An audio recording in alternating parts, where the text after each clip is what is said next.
Vamos lá.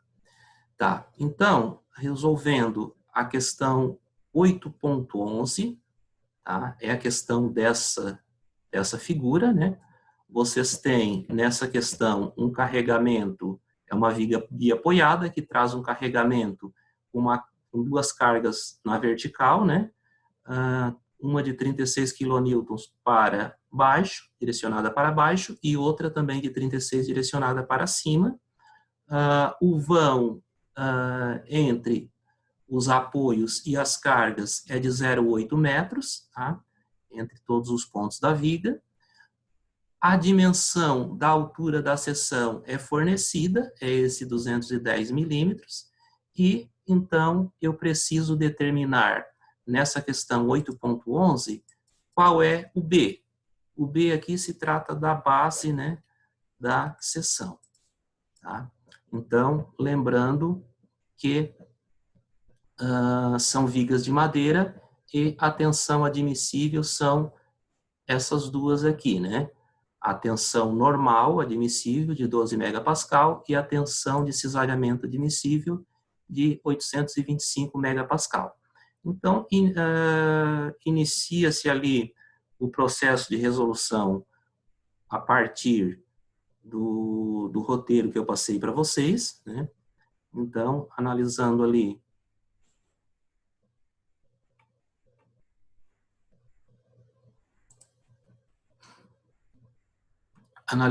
o primeiro passo do roteiro, que eu fiz de uma forma mais direta, né? Não escrevi digamos, o título de cada passo, mas aqui o primeiro passo seria identificar as tensões admissíveis, tá? Então, seria a coleta, né?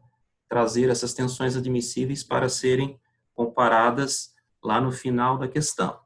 O segundo passo se trata de encontrar os valores de V máximo e M máximo, né? O cortante, o V cortante máximo e M o momento fletor máximo. Para fazer isso, né? O que vocês precisam então? Vocês precisam encontrar a partir da viga e carregamento dados as reações de apoio. Então vocês vão precisar inicialmente do RA e do RD, né? Então, aqui vocês fazem somatório de momento em um ponto e em outro ponto, né? Então, aqui só vou expor os resultados, porque vocês, né, estão bem práticos em fazer essa questão de reações de apoio.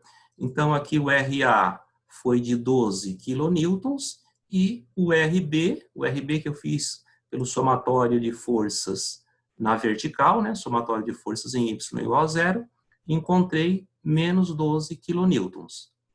Tá? Então, vejam o seguinte, né, pessoal? Eu tenho essa viga, eu tenho 36 quilonewtons atuando para baixo, né? E tenho 36 quilonewtons atuando para cima, puxando a viga, né?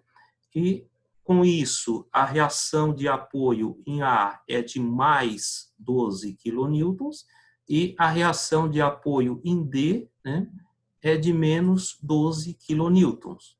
Né? Porque se as duas cargas se anulam, mais 36 com menos 36, as reações de apoio também devem se anular, mais 12 com menos 12. Ok?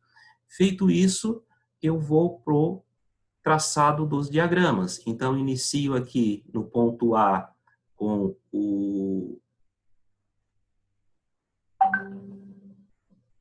Boa noite, Vitor. Seja bem-vindo. Inicio aqui no ponto A com a reação de apoio mais 12, né? Então, esse mais 12 segue constante até o ponto B. No ponto B, desce menos 36, vai para menos 24, o meu esforço cortante.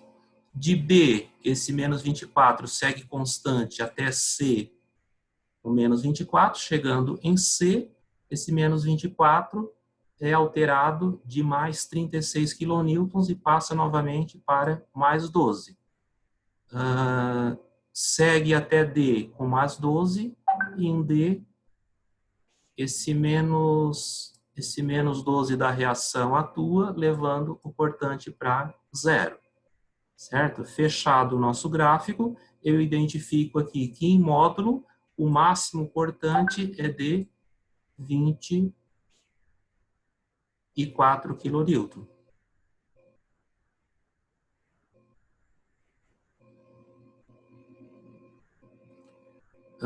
Na sequência, vem o traçado do diagrama de fletor. Então, quando eu tenho apoios, né, lembrando, inicia e termina sempre com momento zero. Então, eu saio aqui do ponto A com zero, chego no ponto D com valor zero. Então, eu preciso, para traçar esse gráfico, determinar apenas o momento em 2 pontos. Então, determino o momento no ponto B, né? No ponto B. Então, lembrando aqui das convenções de sinais, aqui eu não fiz o cálculo, só apresentei o resultado, né? Lembrem das convenções de sinais, eu estou indo de A para B, então esquerda para a direita, o sentido positivo é o sentido horário, né?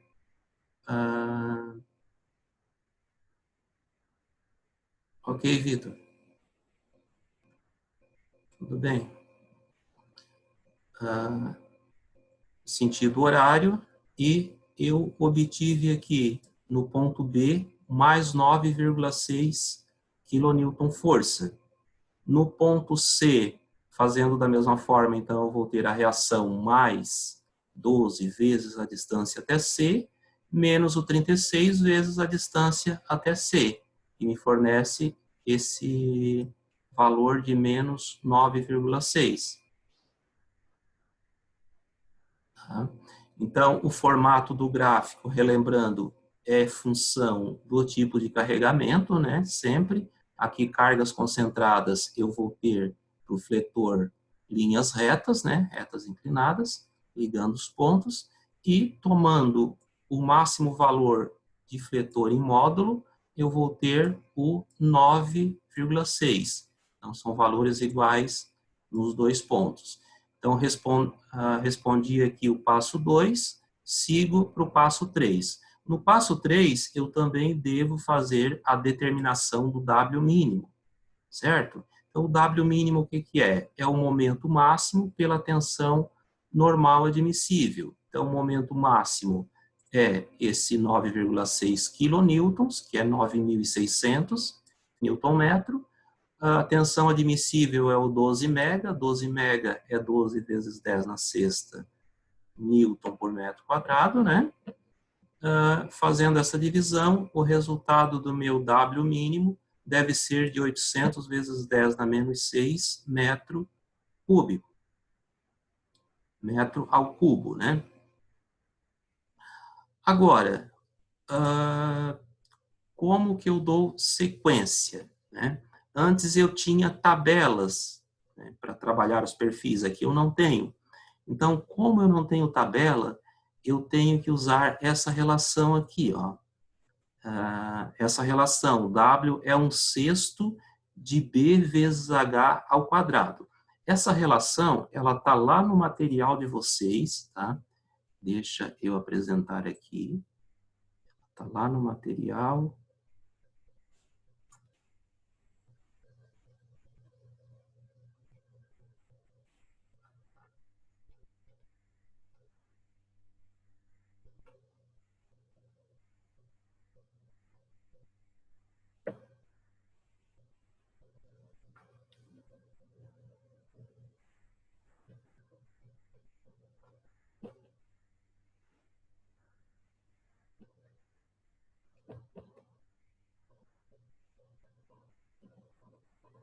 Não está não tá expresso daquela forma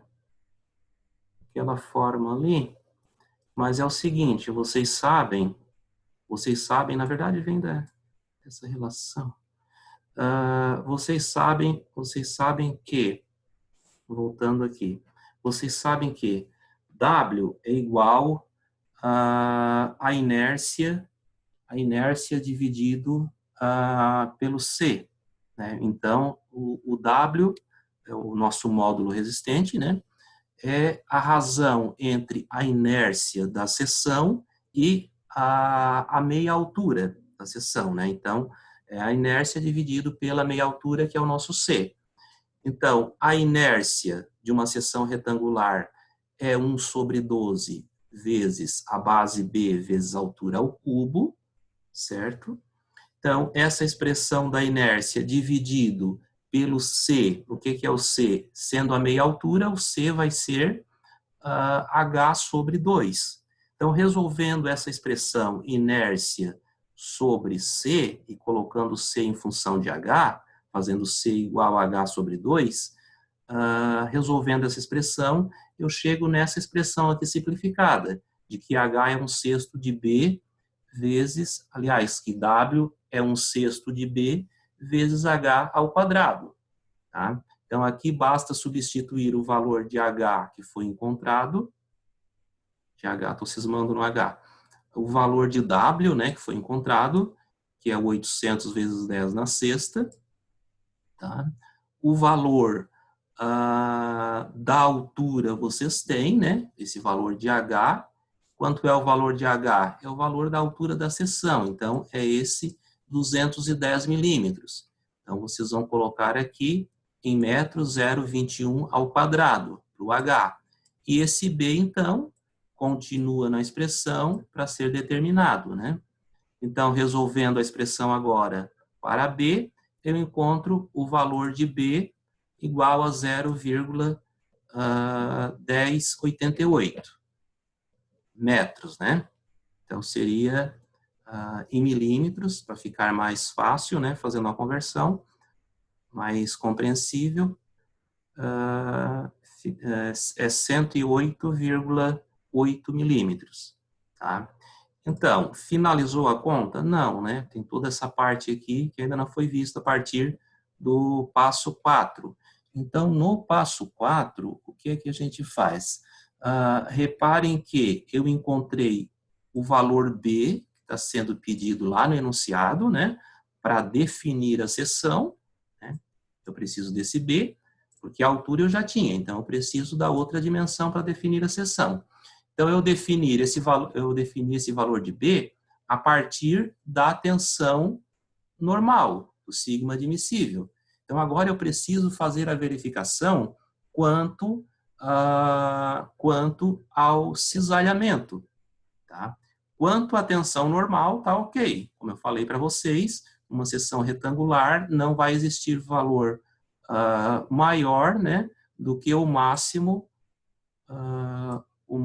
valor normal encontrado. Então, por isso, basta entrar nessa fórmula aqui, né, que o valor de B fornecido já vai ser o valor que atende à tensão normal. Agora, como falta verificar o cisalhamento, então, a partir do passo 4, né, eu faço essa verificação. Então, só anotando aqui que a tensão máxima de 12 megapascal é menor ou igual que admissível, né? Ok.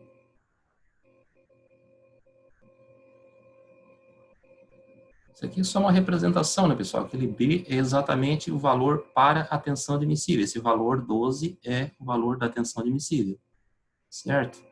Então, e o valor do cisalhamento, que é o nosso tal M, cisalhamento máximo, ele vai ser calculado por essa expressão aqui, que ela é válida para seções retangulares.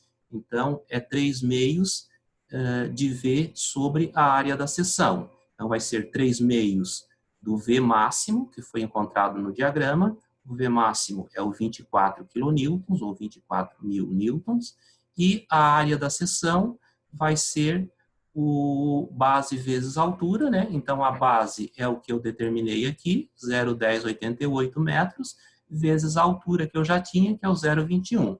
Então, fazendo esse cálculo, eu encontro o valor do meu cisalhamento máximo, que foi de 1.575, aliás, 1.575.630,25 Pascal, e em quilopascal, 1.575,63 quilopascal. E a nossa tensão admissível é apenas de 825 quilopascal. Tá? Então, a admissível é praticamente a metade, né, do que foi encontrado para essa seção. Então, eu não passei, aliás, na verificação. Então, no quinto passo, aqui eu calculei, né, eu apliquei, eu fiz o cálculo no quarto passo das tensões para ver se passava ao cisalhamento. No passo quinto, eu comparo, né, só para dar uma sequência lógica aqui, eu faço a comparação, né, já verifiquei, então, que não é aceitável, e por isso eu preciso redimensionar. Tá? Eu estou seguindo a lógica do roteiro, né? Se vocês lerem o roteiro, ele está explicando ali como proceder, por isso eu estou seguindo dessa forma aqui. Então, calculei o valor primeiro, no passo quinto é hora de analisar os valores, né? Obtido com o admissível não passou, então a conclusão é que eu tenho que redimensionar, e eu faço esse redimensionamento no passo 6. Então, no passo 6, eu faço o redimensionamento usando agora a tensão admissível, né? Eu vou entrar na mesma fórmula do cisalhamento, né, da seção retangular. A tensão admissível é 3/2 de V máximo sobre a área, só que agora eu vou dimensionar o meu B em função do valor admissível de cisalhamento, que é 825 quilo, né? Então, 10 na terceira. Tá? 3/2 de V máximo, que continua sendo 24.000, dividido pela área. Então, agora eu deixo a base em função de B, né? A altura continua sendo 0,21, e eu encontro um novo valor de B para o cisalhamento, que passe ao cisalhamento. Então, o novo valor de B é 0,2078 metros, tá? Ou 207,8 milímetros, certo? Então, esse segundo valor de B, ele passa, né? Ele é aceitável tanto para a tensão normal como para a de cisalhamento, né? Ok? Então, seria a resolução desses problemas, desses 4 problemas, seria essa a maneira de resolver. Tá? Seguindo passo a passo também, mas agora seguindo uma nova orientação, né, para verificação e para cálculo e utilização do valor W da seção, aqui no passo 3. Ok?